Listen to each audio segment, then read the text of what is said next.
கைபோரக்கும் நாளை விடியும் நல்ல வேளை. அனைவருக்கும் இனிய பொங்கல் தின நல்வாழ்த்துக்கள். சாமி கும்பிட்டு நம்ம பொங்கலுக்கு ஆரம்பிச்சிடலாம்.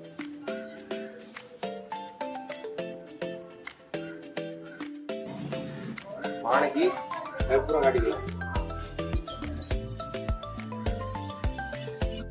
பொங்கல் வைக்கிறதுக்கு அரிசியை நம்ம நல்லா கழுவி எடுத்துட்டு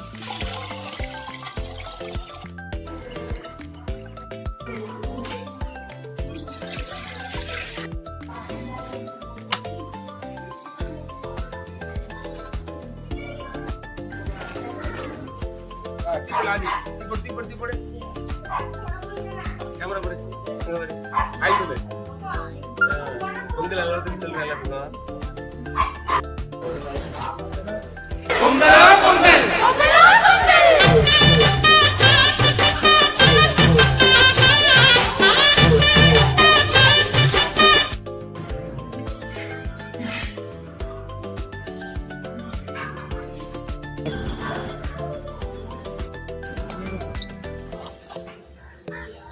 பால் பண்ணிட்டா பால் பண்ணிட்டேனே பால் பண்ணிட்டேனே பால் பண்ணிட்டு பால் பண்ணிட்டா பால் பண்ணிட்டா பால் பண்ணிட்டா ஹாப்பி பொங்கல் ஹாப்பி பொங்கல்.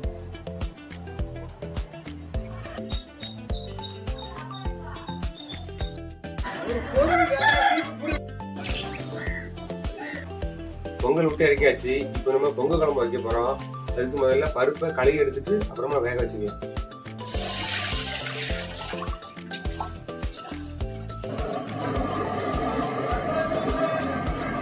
கூட வெள்ளை போடும் காயப்பொடியும் சேர்த்து வேக வச்சு எடுத்துக்கிறோம். கொண்டு போகணும்.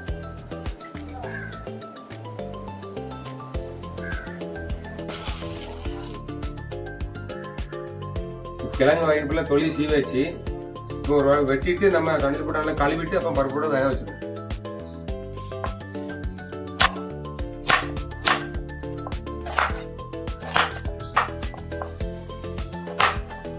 கிழங்கு வெட்டியாச்சு. இப்போ தண்ணியில நல்லா கழுவி எடுத்துடலாம்.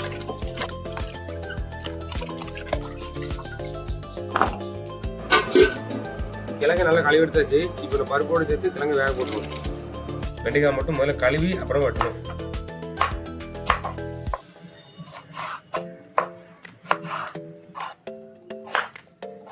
பச்சைக்காரியை வெட்டியாச்சு. இப்போ கழுவி எடுத்துக்கணும். முருங்காய் அந்த சீசன்ல முருங்காய் கிடைக்க மாட்டேங்குது. இதெல்லாம் எத்தி ஒன்று இருக்கு முருங்காய், சின்ன முருங்காய். இது 2 முருங்காய் 15 நாள் தான். சின்ன பொங்கல் குழம்பு தேவையான மசாலாவை வறுத்து எடுத்துக்கிடுவோம். முதல்ல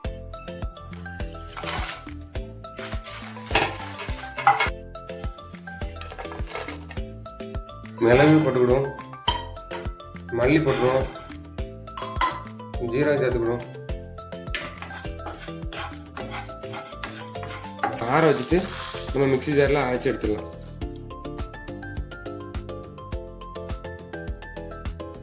திருவி வச்சு தேங்காய் சேர்த்துக்கலாம், புளி சேர்த்துக்கலாம். இப்போ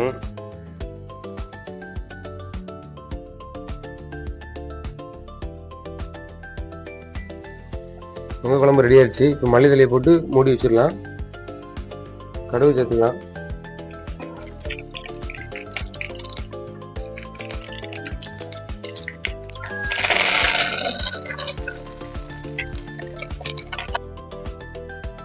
தாளிச்சாச்சு. இப்போ ஊற்றிடலாம்.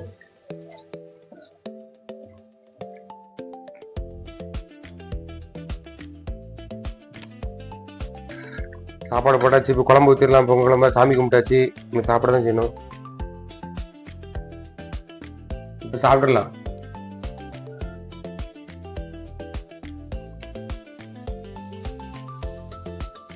பொங்கல் குழம்பு டாப்பா இருக்கு.